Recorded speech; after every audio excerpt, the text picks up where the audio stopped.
Isang mapagpalang araw sa inyo lahat. Si Saint Jerome, inalay niya at ibinuhos niya ang kanyang buhay sa loob ng 30 taon upang isalin ang Biblia, upang mas marami ang makabasa at upang mas marami ang makaunawa at makaintindi nito. Kaya palagi ko sinasabi, kung tayo ay walang alam sa Diyos, mahirap para sa ating pananampalataya, para tayong bulag. Pero kung tayo ay may pananampalataya, imposibleng wala tayong alam sa Diyos. Dahil ang pananampalataya, isa sa sangkap nito ay pagkakaroon ng malalim na ugnayan, at habang tumatagal, dapat lalong lumalalim, lalong nakikilala. Kaya imposibleng wala tayong alam kung meron tayong pananampalataya. Pero mauunawaan ba natin ng lubos ang Diyos? Yun ang tanong. Mauunawaan ba natin ng lubos ang Diyos na lumikha? Hindi sapat ang ating kaisipan, hindi sapat ang ating kakayanan, hindi sapat ang ating pagkatao upang makilala ang Diyos. Yun din ang sinabi ni Saint Jerome. Sinabi niya, kung sinasabi natin na lubos nating kilala ang Diyos, o kilalang kilala na natin ang Diyos, baka ibang Diyos yan. Dahil hindi natin pwedeng makilala ng lubusan ang Diyos. Pwede nga nating maging halimbawa yung mga asawa natin eh. Kung tatanungin ko yung mga may asawa dito, marahil ang mga 10 taon, 15 taon ng mag-asawa, pero ang tanong, kilalang kilala ba natin sila? Minsan may mga pagkakataon, nagugulat pa tayo, ba't ganito to? Diba? Parang bago to ngayon sa misis ko Hindi natin lubusang makikilala. Isipin natin yung paglikha ng Diyos. O nung nilikha ng Diyos ang sangsinukob. Nung nilikha ng Diyos, di ba, pares-pares, hayop. Lumikha ang Diyos ng hayop. Halimbawa, aso. Ang aso ay may 300 uri o species. Nung nilikha ng Diyos ang aso, nakita niya na kailangan may 300 uri ng aso. Tayo kaya naisip natin yon? Hindi natin makikita yon. Ako siguro, isa nga lang kilalang-kilala kong aso eh. Aspin. Asong Pinoy. Pero bakit kailangan yung 300 uri ng aso? Siya lang ang nakakakita. Siya lang ang nakakaalam. Ibon. Nung nilikha ng Diyos ang ibon, nakita niya na kailangang merong 10,000 uri ng klase ng ibon. Pero tayo, siguro sa atin, sapat na yung 100, pwede na yun. Ang dami naman nun, 10,000 klaseng ibon. Lalo na yung isda. Kung tinanong ko po ito kay Google kaya ang isda ay merong 34,300 uri, 34,300 species. Ang dami, siyempre dahil mas malaki yung dagat. Kailangan ba natin ng ganong karaming uri ng isda? Diyos lang ang nakakaalam. At doon sa 34,000 na yon, yung 1,200 uri ng isda may lason. Bakit kaya? Hindi natin mauunawaan. Siguro kung tayo ang lilikha ng isda, lahat ng isda masarap. Baka yung pag naglikha tayo ng isda, lasang baboy, lasang pork chop, healthy, pero masarap. May iba-ibang flavor. Pero hindi natin ito nauunawaan. Mauunawaan ba natin ito nang nilikha ito ng Diyos? Hindi natin maiisip na ang dami palang ganitong klaseng uri ng nilikha. At makikita natin, hindi natin alam kung paano tingnan ng Diyos ang sangnilikha. Iba ang, ayokong gamitin yung salitang pananaw, pero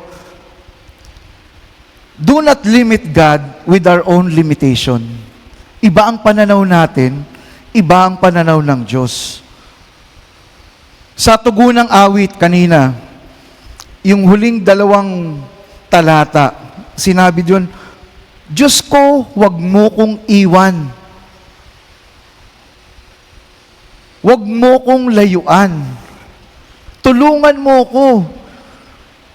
Sabi doon, haste. Dalian. Dalian ang kaligtasan at tulungan. At kadalasan, ganito ang tingin natin sa problema natin. Kailangan na natin ang sagot. Kailangan natin ang solusyon. Naghihirap na ako. Nahihirapan na ako. Nung nakaraang linggo, bago magsimula ang misa, 5 minutes, 5 minuto bago magsimula ang misa sa Pasay, umulan ng malakas. Tas unti-unting gumagapang yung tubig sa sahig. Sabi ng mga choir, ng mga acolyte, Father, imap natin. Sabi ko, tingnan mo yung tubig, gumagapang. Pag gumagapang ang tubig, ibig sabihin tumataas yan. Sabi ko, wag na, kasi umuulan pa. At tama nga ako, bago magsimula, yung tubig sa kalahating bahagi, yung bandang harap, may 2 pulgada, hindi naman malalim yung baha. Pero, lubang delikado sa mga maglalakad. Kasi madulas yung sahig, lalo na pag may tubig. Kaya slow mo yung lakad namin. At sinabi ko, wag na kayong, during the offertory, wag kayong pumunta, kami ang pupunta sa inyo para walang madulas dahil mga youth po ang nasa simbahan noon, mga senior. During communion, ganun din, kami ang lalapit sa inyo para maiwasan natin ang disgrasya. At ang panalangin ng lahat, Father, sana magkaroon na tayo ng simbahan. Father, sana maganda yung lugar natin, hindi binabaha. Father, sana yung lugar natin malaki. Sana, Father, may sarili na tayong lugar. Ito yung tingin natin sa ating problema. At hindi ibig sabihin, maliit ang tingin ng Diyos sa atin. Ang ibig sabihin pa nga nun, maliit ang tingin natin sa Diyos natin. Dahil iba yung pananaw niya. Hindi natin alam kung paano tingnan ng Diyos ang ating problema. Hindi natin alam kung paano tingnan ng Diyos ang ating pinagdadaanan. Hindi natin alam kung paano tingnan ng Diyos ang ating nararanasan. Hindi natin alam kung paano tingnan ng Diyos ang ating nararamdaman. Basta ang panalangin natin batay sa ating karanasan ngayon, nararamdaman ngayon, nauunawaan ngayon. Pero kailangang maunawaan natin na ang Diyos ay hindi nasisikil ng panahon. Nakikita niya, kaya nga ang tawag natin sa Kanya, siya ang nakaraan. Siya ang simula, nakaraan o simula. Siya ang pangkasalukuyan o ngayon. Siya ang hinaharap o ang katapusan. Kaya hindi ibig sabihin na maliit ang tingin ng Diyos sa amin.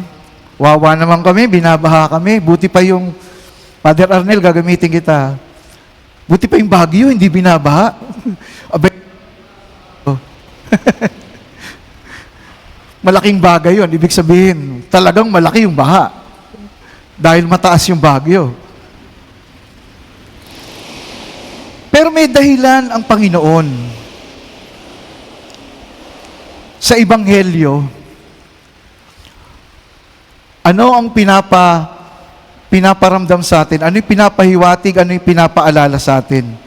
Si Jesus ay dinala kay Pilato, pero iba ang tingin ni Pilato kay Jesus. Iba ang tingin ng mga tao kay Jesus. Iba ang tingin ng mga Pariseo kay Jesus. Iba ang tingin ng mga tao kay Barrabas. At bagamat nagtanong si Pilato at sinagot siya ni Jesus, hindi naman nagbago yung paningin niya kay Jesus. Pareho pa rin. Kaya, makikita natin, unawain natin ang ating pananampalataya. Sa ikalawang pagbasa, ano ang aral na makukuha natin? Isang salita, expectations o mga inaasahan. Sinabi doon sa talata 12, huwag mong asahan na ang bukal ng tubig alat magkakaroon ng tubig na sariwa. Hindi pwede. Huwag mong asahan. O yung bukal ng sariwang tubig, magkakaroon ng tubig alat. Huwag mo ring asahan na ang puno ng igos, mamumunga ng ulibo, o kaya mamumunga ng ubas. Hindi pwede. At ang tanong, ano ang inaasahan natin sa Diyos? Ano ang mga inaasahan natin sa Diyos? Isa pang magandang tanong ay, ano ang inaasahan natin sa ating sarili? Balikan natin yung tingin natin sa Diyos. Liliko lang ako ng konti. Ano ang tingin natin sa ating sarili? Palagi ko sinasabi to sa mga taga-Pasay Youth Homes dahil sila yung nakakulong. Sabi ko, hindi mo mababago ang tingin ng tao sa iyo, lalo na yung mga mahal mo sa buhay. Dahil sa nangyari sa buhay mo, dahil sa nagawa mo, pwedeng mahatulang ka. Pero hindi mo mababago ang tingin ng mga mahal mo sa buhay. Dahil kadalasan ang tinginan ng mga kamag-anak nila, black sheep ka, malas ka, drug addict drug pusher ka. Pero, alalahanin mo, ano ang tingin mo sa sarili mo? Pero ang mas mahalaga, ano ang tingin ng Diyos sa iyo? Hindi man natin alam kung ano ang tingin ng Diyos sa problema natin, hindi man natin alam kung ano ang tingin ng Diyos sa nararamdaman natin, isa lang naman ang sigurado. Alam natin na mahal tayo ng Diyos at iniibig tayo ng Diyos. Kaya nga ibinigay niya yung buhay niya para sa atin. Tinubos niya tayo sa ating kasalanan. Kaya nga minsan may mga magulang na lumalapit sa akin, Father, ang tingin sa akin ng mga kamag-anak ko, kontrabida. Bakit? Kasi palagi ko silang sinasabihan. Sabi ko, pag linggo, magsimba kayo. Huwag yung unahin ang lakwatsa. Huwag yung unahin ang mall. Pag may sakit kayo, hindi kayo nagsisimba. Pag gumaling kayo sa ubo at sipon, nagsuswimming naman kayo pag linggo. Sa unahin yun, Diyos. Sabi, Father, araw-araw ko na nga silang sinasabihan, kontrabida na nga ako eh. Marahil yan ang tingin ng tao sa iyo. Kontrabida ka. Para kang si Max Alvarado. Pero alam ko, yung iba hindi nakilala si Max Alvarado. Kasi pag sinabing kontrabida ngayon, magagandang lalaki na at magagandang babae ang kontrabida ngayon eh. Hindi katulad noon. Itsura pa lang, kontrabida na. Pero wag mong tingnan ang sarili mo na kontrabida. Unang pagbasa nung linggo, si Jeremiah, sabi niya, Yahweh, kailan ba matatapos ang aking paghihirap? Parang sugat na hindi gumagaling, paulit-ulit lang. Bakit? Sinugo siya ng Diyos para magbigay ng mensahe. Pinaniwalaan ba siya ng Israel? Hindi. Kontrabida siya. Sinong pinaniwalaan? Yung isang propeta na nagsasabi na uunlad kayo, yayaman kayo, lalaki ang inyong lipi. Pero ikaw, ano Ano yung mensahe mo? Mamamatay kayo. Ano yung mensahe mo? Lilipulin kayo ng kaaway, ipapatapong kayo. Bakit? Dahil sa kasalanan nyo. Kontrabida. Pero siya ang isinugo ng Diyos. Kaya tandaan natin, yung isa sa mga mahalagang bagay na alalahanin natin na mahal tayo ng Diyos. Mahalaga tayo sa paningin ng Diyos. Balikan natin yung expectations, mga inaasahan. Dalawang bagay ang pwede nating asahan mula sa Diyos. Una, pagkabigo. Disappointments with S. Mga pagkabigo. Father, nega ka naman? Hindi. Pangalawa, surprise at kasiyahan. Pag sinabi kasing surprise, hindi mo inaasahan. So dalawang bagay yon, disappointment and satisfaction. Gamitin na lang natin yung salitang satisfaction, contentment. Bakit disappointment? Nung sinasabi ng Panginoon natin, sumunod ka sa akin, anong sinabi nung isa? Magpapalibing pa po ako eh. Ikaw, sumunod ka, ikakasal po ako eh. Sumunod ka, magbibenta po ako ng lupa. Bigo tayong sumunod sa Diyos. Merong isang pagkakataon, may lumapit sa ating Panginoon nung gabi. Sinabi niya, isang tagapagturo ng kautusan, Panginoon, paano ko makakamit ang buhay na walang hanggan? Gawin mo ang utos. Huwag kang papatay, huwag kang magnanakaw, mangiling ka sa araw ng pangiling. Ginawa ko yan, Lord. Bata pa lang ako. Anong sinabi ng Panginoon? Good and faithful servant, enter into the kingdom of heaven. Hindi. Hindi eh. Ang sinabi niya, umuwi ka, benta mo yung ari-arian mo, yung pinagbentahan, ibigay mo sa may hirap. Umuwing malungkot. Bakit? Hindi niya kaya. Bigo tayong sumunod. May mga pagkakataon na may pagkabigo tayo. Makakaranas tayo ng kabiguan sa Diyos.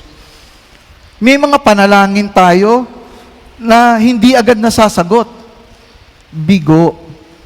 Pero, kung titingnan natin sinabi ng Panginoon ng linggo, pasanin niyo yung krus. Ano ba yung krus? Ang ating mga pagkabigo, gagawin nating tagumpay. Kung tayo ay bigo sa pag-ibig, kung tayo ay galit, gawin nating pag-ibig. Kaya nga ialay natin.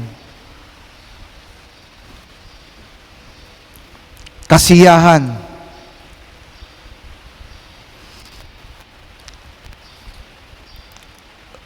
Unang pagbasa, ang sinasabi sa atin o pinapaalala sa atin, si Reyna Sheba, sinabi niya, hindi ako makapaniwala sa mga sinasabi ng tao tungkol sa iyo. Kalahati lang yung sinasabi nila.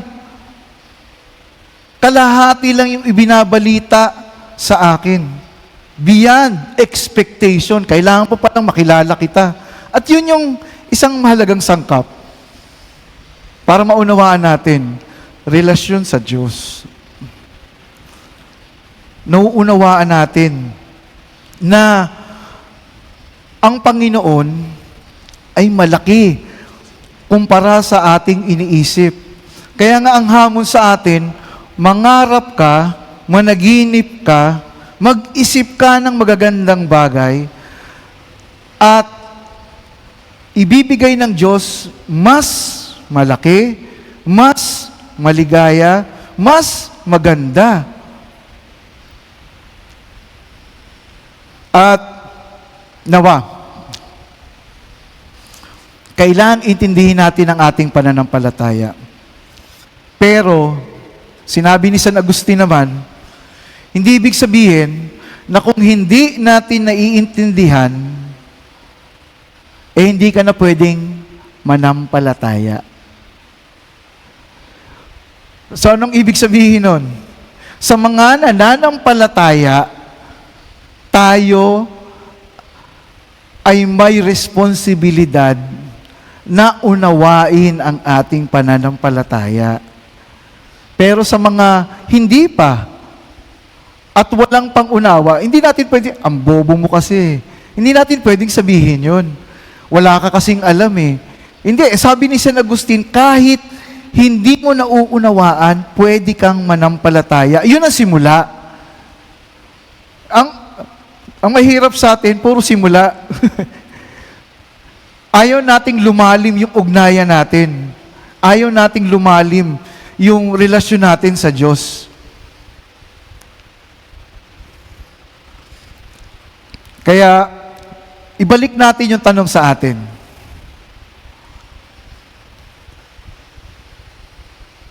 Si Jesus ba ang hari ng buhay natin? Si Jesus ba ang nasusunod sa buhay natin? O yung tanong, 2 linggo na yung nakakaraan, nung tinanong niya si Pedro, sino ako sa iyo? Ang tanong ng Diyos ngayon sa atin mga kapatid, sino ang Diyos sa iyo? Saan natin hugutin yung sagot natin? Sa utak ba natin? Dahil sa nabasa natin, napag-aralan, narinig, napanood, o huhugutin natin ang ating mga sagot sa puso natin dahil katulad ni Queen Sheba, naranasan niya, nakita niya. Kaya nga lagi ko sinasabi, ikwento mo ang buhay mo. Sino ang Diyos sa'yo? Ikwento mo.